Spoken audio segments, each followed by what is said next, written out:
Mesdames, Messieurs, bonsoir et merci de suivre le 20h de la télévision du Burkina. À la une du journal de ce 21 décembre, l'ouverture du procès des dossiers de l'attaque de la poudrière de Yimdi, de l'attentat déjoué du pont Nazinon, un procès renvoyé à une date ultérieure, celle du 5 janvier 2017. La connaissance insuffisante du dossier par les avocats des accusés a une fois de plus été brandie. Elle est appelée melon d'eau sous d'autres cieux. Elle peut être jaune ou blanche, mais c'est sa chair rouge qui est la plus connue ici au Burkina. La pastèque est originaire de l'Afrique de l'Ouest et à cette période de l'année, elle est le fruit en vogue dans les ménages. Dans ce journal, un dossier sur ce fruit composé à 90% d'eau. Dans la soirée d'hier, au moins 31 personnes ont perdu la vie dans une explosion survenue au Mexique, dans le plus grand marché de feux d'artifice du pays. Au total, 6 explosions successives se sont produites sur le marché qui accueille en cette veille de Noël de nombreux visiteurs. Une fois de plus, bienvenue à tous. Direction le tribunal militaire où, comme hier, les avocats des accusés ont encouragé le renvoi du procès, la même cause évoquée, la connaissance insuffisante du dossier. Précision, Konsoun Koulibaly et Solange Guigma. C'est finalement le 5 janvier 2017 que le procès des militaires accusés d'avoir tenté d'attaquer la MACA et d'autres structures étatiques connaîtra un dénouement. Cette décision a été prise suite à la demande de renvoi du dossier réitérée par les avocats commis d'office dès l'ouverture du procès. Une demande de renvoi qui a suscité des débats entre la défense et le ministère public. En dépit de leur requête, hier, le président a suspendu l'audience pour près de 24 heures. Et nous avons mis à leur disposition les dossiers. Et hier, quand nous avons suspendu les dossiers, nous avons mis à leur disposition une salle. Et malheureusement, il n'était que 6 dans la salle pour prendre connaissance des dossiers. En moins d'une heure, ils sont revenus, ils ont reçu le dossier au niveau du parquet. Donc pour nous, naturellement, on devait donc avoir l'audience ce matin. Arrivé ce matin encore, vous avez suivi, ils nous ont prêté des intentions comme quoi il y avait un agenda politique qui était caché dedans. Ils nous ont pratiquement insultés pour nous dire que c'était des fétichismes et que de toute façon, c'était du populisme à la limite. Et nous avons dit, mais non, que chacun prenne ses responsabilités. Nous ne voulons pas des débats stériles autour du procès. Nous avons reçu les dossiers de façon parcellaire et nous avons reçu les dossiers de façon tardive. Cela ne nous a pas permis d'organiser au mieux la défense de nos clients. Et ça a été un constat général. Cette requête insistante a été rejetée par le président de la Chambre du contrôle du tribunal militaire après examen. D'où le retrait collectif des conseils commis d'office. Seuls 2 avocats choisis par les accusés sont restés dans la salle. Toute chose qui a conduit le tribunal à renvoyer le dossier à 2 semaines. De quoi réjouir la défense. Voilà, j'étais triste, mais voilà que je souris. Le plus important pour nous, c'était d'avoir du temps nécessaire pour assurer la défense. Nous sommes en matière criminelle. C'est des gens qui encourent la peine de mort. C'est une lourde responsabilité pour des avocats de s'engager, de faire de la figuration dans un procès. Le président a rendu une décision. Les parties, que ce soit les avocats ou le ministère public, doivent se plier à cette décision. C'est donc le jeudi 5 janvier 2017 que le tribunal militaire va statuer sur cette affaire qui met en cause 29 personnes. Les soutiens se poursuivent suite à l'attaque qu'a connue le Burkina vendredi dernier. Cette fois, l'ex-envoyé spécial du secrétaire général de l'ONU a traduit toute sa compassion au président du Faso. Il a aussi été question lors de l'audience à lui accordée par le chef de l'État de la candidature du diplomate à la présidence de la Commission de l'Union africaine. Moussa Ouedraogo et Vincent Kendrebeogo. 2 points à l'ordre du jour au cours de l'entretien accordé par le président du Faso à Abdoulaye Bathily. Le diplomate sénégalais dit avoir exprimé au chef de l'État son soutien au peuple burkinabé, victime des incursions terroristes dans le nord du pays. Mon souhait le plus cher, c'est que grâce aux mesures qui sont prises pour juguler ce phénomène, à la fois ici sur le plan national, mais aussi sur le plan sous-régional, continental et international, cette page noire du terrorisme soit tournée pour que les peuples d'Afrique aillent dans la voie du développement de manière irréversible. La candidature de Bathily à la présidence de la Commission de l'Union africaine en janvier prochain est également évoquée dans cet entretien. Une candidature endossée par la CEDEAO. Je suis candidat à la présidence de la Commission de l'Union africaine.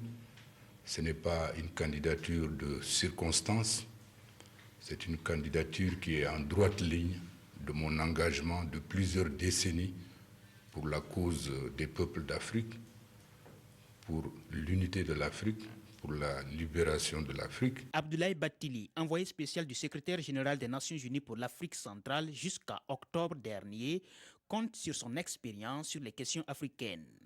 Une conférence de presse est prévue cet après-midi pour dévoiler les grandes lignes de ses ambitions pour le continent.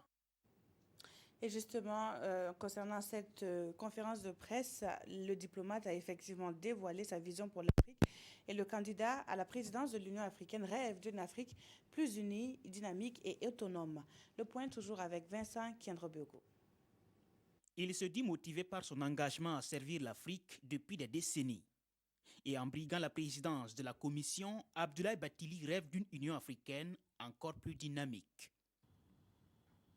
Je suis candidat pour apporter ma contribution à la mise en place d'une Union africaine plus dynamique, d'une Union africaine au service des gouvernements, au service des populations d'Afrique. La question de paix et de sécurité se pose désormais avec acuité sur le continent. Et il faut travailler à apporter plus de quiétude aux citoyens africains. La question de la paix et de la sécurité est une question capitale aujourd'hui, que l'Union africaine doit prendre en charge et la Commission doit être dotée d'un leadership capable de comprendre ces enjeux. Tous les Africains ne mangent pas à leur faim. Les besoins énergétiques se posent et il faut créer des conditions pour que les Africains montent leurs propres entreprises multinationales dans une économie régionale intégrée selon le candidat. Il faut se mettre ensemble pour industrialiser le continent africain. Transformer les matières premières sur place. Prendre en compte la diaspora africaine dans le développement du continent et penser à l'autonomie de l'Union, c'est avec autant d'idées que l'historien va se confronter à ses concurrents en janvier prochain. La question de sécurité au menu des échanges entre le chef du gouvernement et l'ambassadeur des États-Unis au Burkina. Paul Kabacheba a reçu le diplomate en audience ce mercredi en fin de matinée. Les précisions avec Yacouba Gamene et Maïmouna Traoré. Entre le Premier ministre burkinabé Paul Kabatiba et l'ambassadeur des États-Unis d'Amérique au Burkina Faso, il a été question des relations bilatérales entre les deux pays. Le temps d'une audience, ils ont échangé sur le plan national de développement économique et social, le Millennium Challenge Corporation et les défis communs à relever. Avant mon arrivée ici, nous avons eu des collaborations avec certaines unités des forces sécuritaires ici au Burkina Faso. Cette contribution va continuer dans beaucoup de domaines et on va fixer la collaboration ensemble parce que c'est un partenariat. Et à travers ce partenariat, ensemble, on va décider les besoins et les défis et décider ensemble comment on peut aborder ces défis. Très bientôt, on va travailler sur l'arrivée d'une mission de la Millennium Challenge Corporation. Et s'il y a bien un défi commun à relever, c'est la question sécuritaire avec la montée du terrorisme. Les États-Unis veulent aller en avant avec vous sur les défis sécuritaires qui existent dans cette région.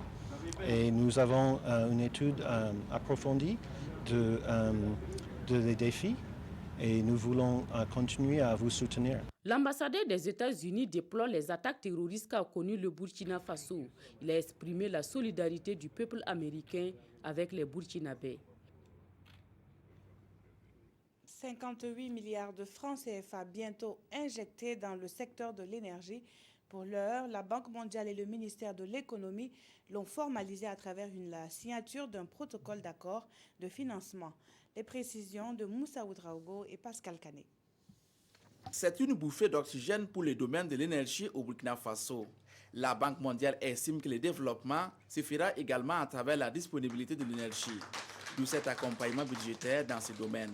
À travers ce protocole d'accord de financement, le groupe de la Banque mondiale met à la disposition du Burkina Faso 100 millions de dollars américains, soit 58 milliards de francs CFA, afin de renforcer l'offre énergétique dans le pays.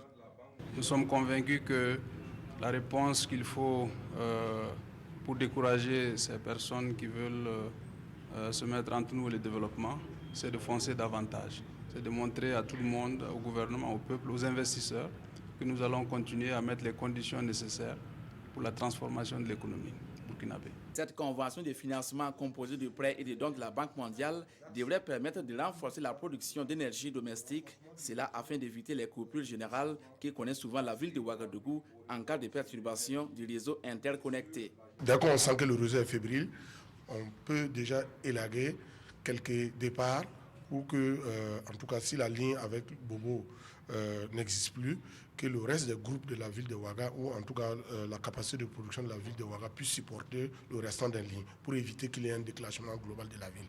L'accord entre le Burkina Faso et la Banque mondiale prévoit également l'amélioration de la gouvernance financière dans le secteur de l'énergie.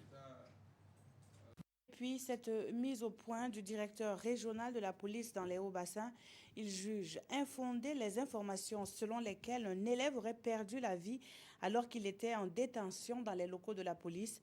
Le compte-rendu de la conférence de presse avec Hassan Gourabou, Siriki Milogo et Mireille Tougouma.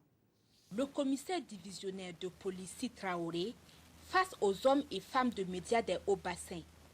Objectif: une mise au point sur la supposée mort d'un élève dans les locaux de la police. Depuis un certain temps, il y a une rumeur qui circule selon laquelle un élève aurait été interpellé par mes services et gardé et que par la suite, il serait décédé au commissariat central de police. Alors, c'est pour vous dire qu'il n'en ait jamais été question. Mes services n'ont jamais interpellé un élève ici ces derniers temps. À plus forte raison qu'il perde la vie ici au commissariat. Il n'a jamais été question, et je vais être clair, je ne sais pas à quelle fin ces rumeurs-là sont destinées, mais jusqu'à preuve du contraire, aucun élève n'a été interpellé par mes services. La police se veut alors rassurante. Personne n'est mort dans nos locaux et que les gens n'ont qu'à travailler sereinement, préparer leur fête. Nous faisons tout pour assurer leur sécurité. Le premier responsable de la police dans les Hauts-Bassins appelle la population à vérifier l'information avant de la relayer sur les réseaux sociaux. Par ailleurs, il invite les uns et les autres à plus de collaboration avec les forces de l'ordre afin de démasquer les grands bandits. On en vient au dossier de cette édition. Il est des plus fruités puisqu'il fait un zoom sur la pastèque. Ce fruit connaît un marché florissant et ils sont nombreux, les Burkinabés qui en consomment. Une équipe de reportage s'est intéressée au marché de ce fruit à la chair rouge. Voici le reportage que signent Moussa Ouedraogo, Fanta Kando et Bouma Ernest Nebier. De la pastèque à encore de la pastèque. Ici, il y en a à perte de vue. On peut le dire sans risque de se tromper, c'est la période de cette cucurbitacée. Une bonne affaire en ce moment, selon ses vendeurs. En tout cas, ça passe bien même. Quand tu as vendu, tu peux gagner 50 000. En tout cas, c'est bon. Tu veux gagner 100 000, 150 000, voilà, tu veux gagner bénéfice. Pour les clients, la pastèque possède un goût rafraîchissant qui désaltère. Mais surtout, ils disent apprécier ce fruit pour les vertus qu'il renferme. Ils sont très bons maintenant. Il y a beaucoup de sucre là-bas. J'ai acheté ici parce que je veux acheter beaucoup pour les fêtes Noël. Chaque matin, après le dîner, on prend le pastèque un peu parce qu'on a dit que ça purifie les reins et autres et dans le sang. Voilà pourquoi on aime le pastèque chaque matin et chaque après-midi. À maturité, la pastèque pèse généralement entre 5 et 20 kg. Son transport est donc difficile. Denis Nabaloum dit acquérir ses fruits dans le plateau central du Burkina. Il se frotte les mains dans ce commerce, même si parfois il enregistre des pertes. Si aller prendre passer en bouge là, comme il y a trou là, comme route là c'est pas bon là, voilà, dedans là tu veux casser comme ça. Comme en bouge là, comme c'est pas goudron là, si tu es arrivé mortel là, le goudron là ça va finir. Originaire de l'Afrique de l'Ouest, le melon d'eau ou pastèque est composé à 92% d'eau. Selon les spécialistes, le fruit est riche en antioxydants et renferme de nombreuses vitamines. Des journalistes sont mieux outillés sur les questions de gouvernance des marchés publics. L'initiative est de l'ARCOP, l'autorité de régulation de la commande publique, qui veut se faire connaître des professionnels des médias. Les enjeux de cette formation dans ce reportage signé de Ibrahima Sombier et Oumar Zambré. Ces journalistes sont à la découverte ou à la redécouverte de l'autorité de régulation de la commande publique ARCOP à travers cet atelier d'information. L'objectif est d'approfondir leurs connaissances qu'ils ont de cette institution afin de mieux relayer les informations concernant la régulation des marchés publics. Pour nous, acteurs de la commande publique, il est important que nous puissions communiquer avec les journalistes, les donner l'essentiel de ce qui se passe au niveau de la commande publique pour qu'à leur tour, enfin, ils puissent effectivement jouer convenablement le rôle qui est donc qu'ils assument. C'est la 4e fois que l'ARCOP organise ce genre d'atelier d'information. Pour les journalistes, cette initiative est à louer, d'autant plus que l'ARCOP a un devoir de transparence vis-à-vis du public. Nous qui sommes très souvent sur le terrain et parler de commande publique, avoir des informations sur la commande publique, la transparence dans les passations des marchés, je pense que c'est très important pour nous journalistes et surtout pouvoir porter l'information juste au public. Toute rencontre qui peut permettre, surtout à nous autres journalistes qui traitons au quotidien de ces questions-là relatives au marché public, de mieux maîtriser les contours de ces notions-là. Je crois que c'est toujours bon. 4 communications sont prévues pour ces 2 jours d'atelier. Elles portent sur la présentation de la structure, son cadre réglementaire, l'éthique et la déontologie et l'apport des médias dans la bonne gouvernance des marchés publics. L'ARCOP entend bien souvent renouveler ce cadre d'échange afin de rendre plus accessible l'information sur les marchés publics. Et un des moyens pour aider à la baisse du taux de chômage, notamment chez les jeunes burkinabés, est la mise en place de fonds. Des fonds qui existent en fonction du secteur d'activité, mais qui restent peu connus des bénéficiaires. Une opération de séduction a de ce fait été lancée à Manga, dans la région du centre-sud, pour davantage intéresser les populations. Précision, Mounira Kéré, Mathias Rabo. Une journée porte ouverte pour permettre aux populations de la région du centre-sud de mieux connaître les fonds nationaux. L'accès au système classique de financement demeure le principal obstacle à l'auto-emploi et ces fonds qui visent à remédier à cette difficulté sont peu ou mal connus des populations. Cette initiative vise à sensibiliser les jeunes, la population et nos citoyens sur les missions de ces fonds, sur les possibilités que ces fonds-là peuvent offrir aux jeunes dans le cadre de l'auto-emploi. Ces initiatives-là seront dupliquées dans toutes les régions du Burkina Faso pour permettre à l'ensemble des jeunes d'être informés sur les opportunités que ces différents fonds nationaux, en tout cas, leur offrent. Les fonds d'appui à la promotion de l'emploi, au secteur informel, aux initiatives des jeunes et à la formation professionnelle, et enfin, le fonds d'appui à l'apprentissage sont les structures de financement qui agissent sous la tutelle du ministère en charge de la jeunesse. Depuis leur existence, plus de 40 000 emplois ont été créés et avec la mise en œuvre du PNDS, plus d'actions sont en vue. C'est un plan qui prévoit en moyenne par an 50 000 emplois productifs. Cela suppose qu'il faudrait que ces emplois productifs profite à la jeunesse. Le moment est propice pour remettre des chèques à 5 promoteurs afin qu'ils puissent démarrer ou accroître leurs entreprises. C'est aussi une occasion pour découvrir les potentialités que regorge la région du centre-sud. Direction à présent la région du centre-ouest avec ce chiffre, 2,5%. C'est le taux de prévalence du VIH-Sida enregistré dans cette partie du Burkina. La région tient la 3e place des zones les plus infectées et les autorités entendent sortir de ce classement. Les jeunes ont été mis au centre d'une journée de lutte que nous rapportent Olopoda et Salifou Belem.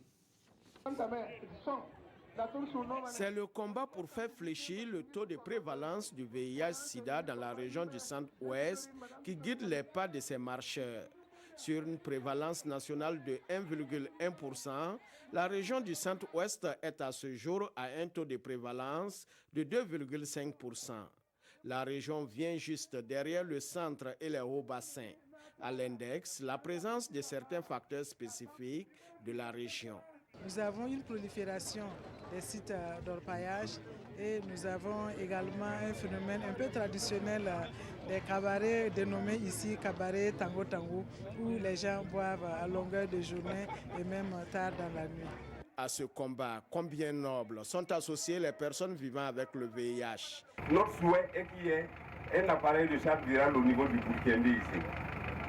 Ensuite, la stigmatisation fait que jusqu'à présent, c'est comme si 30 ans n'a servi à rien. Agir ensemble pour mettre fin au sida à travers l'intensification de la prévention chez les jeunes et les groupes spécifiques, tous ici s'engagent à mettre l'accent sur la sensibilisation et sur la solidarité.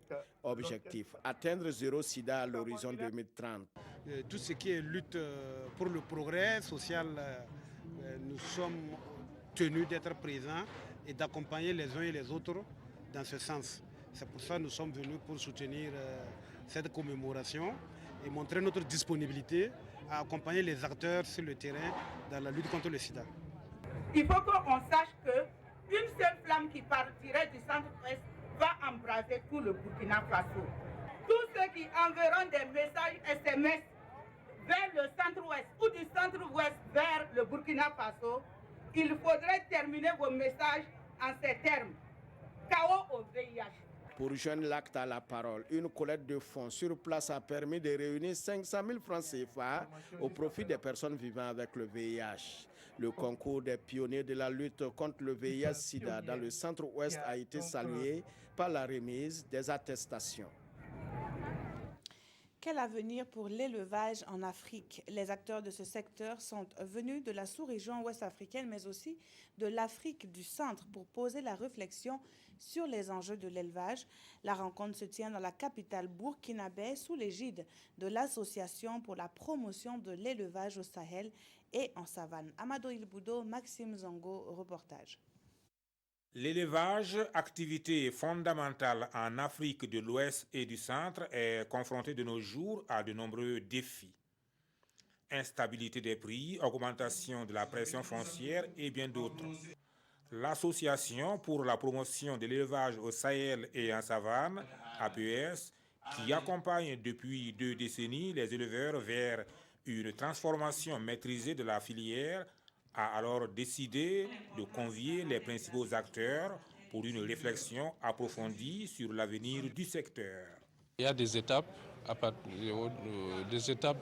pendant lesquelles nous faisons le bilan de ces réflexions pour voir comment on peut avancer. Donc cet atelier est organisé dans ce sens-là. Comment l'État peut faire pour appuyer la production laitière locale, la transformation du lait et la vente du lait au niveau du Burkina Faso. L'objectif principal de cet atelier est de débattre des grands enjeux actuels. Pour cette occasion, plusieurs initiatives locales seront présentées. C'est eux qui nous accompagnent en menant ce type de réflexion.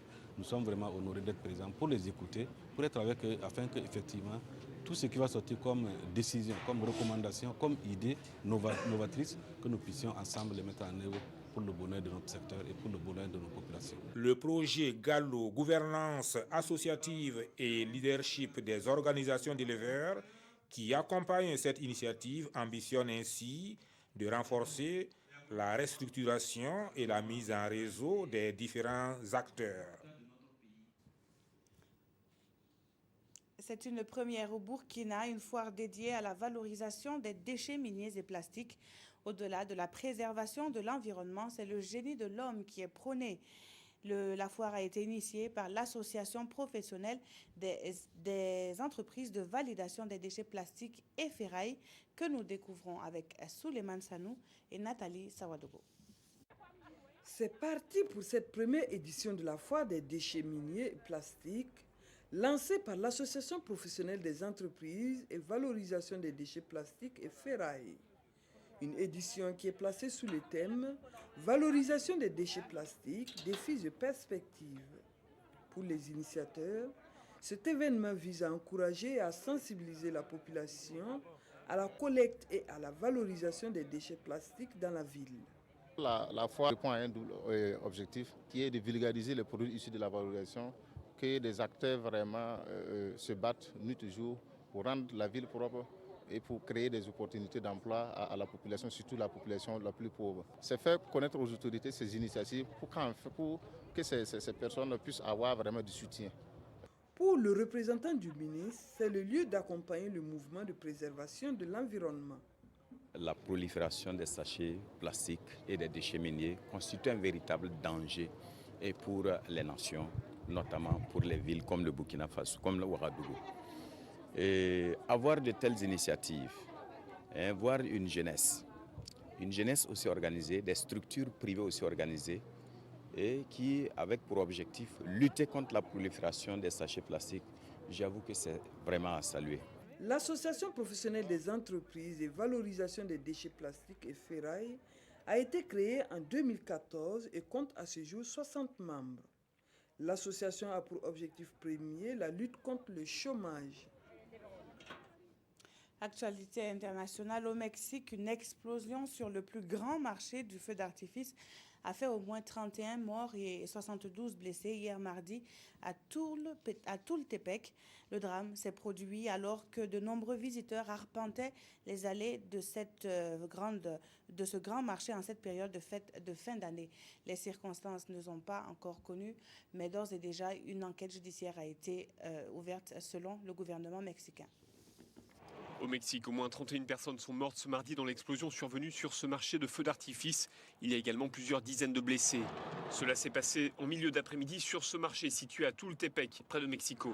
Le site spécialisé dans les produits pyrotechniques accueillait de nombreux visiteurs venus acheter des feux d'artifice en prévision des fêtes de fin d'année. Ainsi, ce témoin qui se trouvait à proximité. J'ai entendu l'explosion dans un magasin au bout de l'allée, dit-il, puis il y a eu des explosions en série. Les gens étaient projetés au sol. Ceux qui pouvaient se sont enfuis en courant, mais il y avait des morceaux de béton et de briques qui tombaient partout.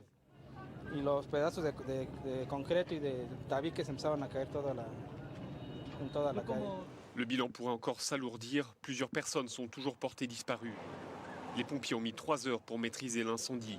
Les autorités ont ouvert une enquête pour déterminer l'origine de cette explosion. Ce marché avait déjà été détruit il y a 10 ans par un incendie. Depuis, les mesures de sécurité avaient été renforcées. Les responsables du site estimaient d'ailleurs qu'il s'agissait d'un des marchés les plus sûrs d'Amérique latine. Différents sujets ont retenu l'attention des parutions de ce 21 décembre. La situation politique au Congo, le procès de la tentative d'attaque à la Maka ou encore les honneurs de la nation aux soldats disparus. La revue de la presse est signée de Tourobom Evelyne Dabiré. Les médaillés militaires reposent désormais au cimetière de Gunguin. C'est l'une des informations essentielles contenues dans les colonnes de vos parutions de ce jour. Une cérémonie d'inhumation au cours de laquelle les victimes ont reçu la médaille militaire à titre posthume comme reconnaissance de la nation, écrit Sidoya, qui rapporte la grande tristesse des familles blessées et inconsolables. Une cérémonie insoutenable pour certains frères d'armes, à l'image de ce soldat en pleurs dans l'observateur Palga. Et les visages juvéniles que montrent les photos à côté des dépouilles ravivent encore la douleur, car 8 d'entre eux n'avaient que 24 ans, le plus jeune en avait 22, le plus âgé 30, écrit ce journal. Les photos des soldats disparus dans le quotidien, l'Observateur Palga et Le Pays. Un autre sujet dans les colonnes des quotidiens, le procès militaire de l'ex-RSP. Ouvert hier mardi 20 décembre, informe l'Express du Faso, ce procès est celui du coup d'État manqué du 16 septembre 2016, dans lequel est impliqué l'ex-RSP, avec 29 personnes à la barre, dont 2 civils. Un délicat marathon judiciaire, remarque le quotidien, un procès qui a pour objectif permettent de connaître la vérité et de tirer les conséquences, analyse notre temps. Hors du Burkina, l'actualité politique en RD Congo. Une situation politique de plus en plus violente avec une transition qui commence dans le sang, informe l'observateur Palga. Et ce, écrit le pays, depuis que Joseph Kabila a transgressé l'interdit que lui imposait la loi de demeurer au pouvoir au-delà du 19 décembre. Les courses-poursuites entre manifestants et forces de l'ordre ont fait entre 10 et 20 morts selon les différentes sources. Et le pays de conclure, silence, Kabila massacre. Cette brève sportive, le RCK et l'AS Sonabel connaissent leurs adversaires en préliminaire des Coupes africaines. En Ligue des Champions, le RCK croise les Diables Noirs du Congo et en Coupe de la Confédération, l'AS Sonabel sera face aux Ivoiriens du Sporting Club de Gagnoa. Nos représentants reçoivent leurs adversaires en match aller les 10, 11 et 12 février. Le match retour se joue en déplacement les 17, 18 et 19 février 2017. Merci à tous d'avoir suivi ce journal qui s'achève. Très bonne suite de programme sur la télévision du Burkina.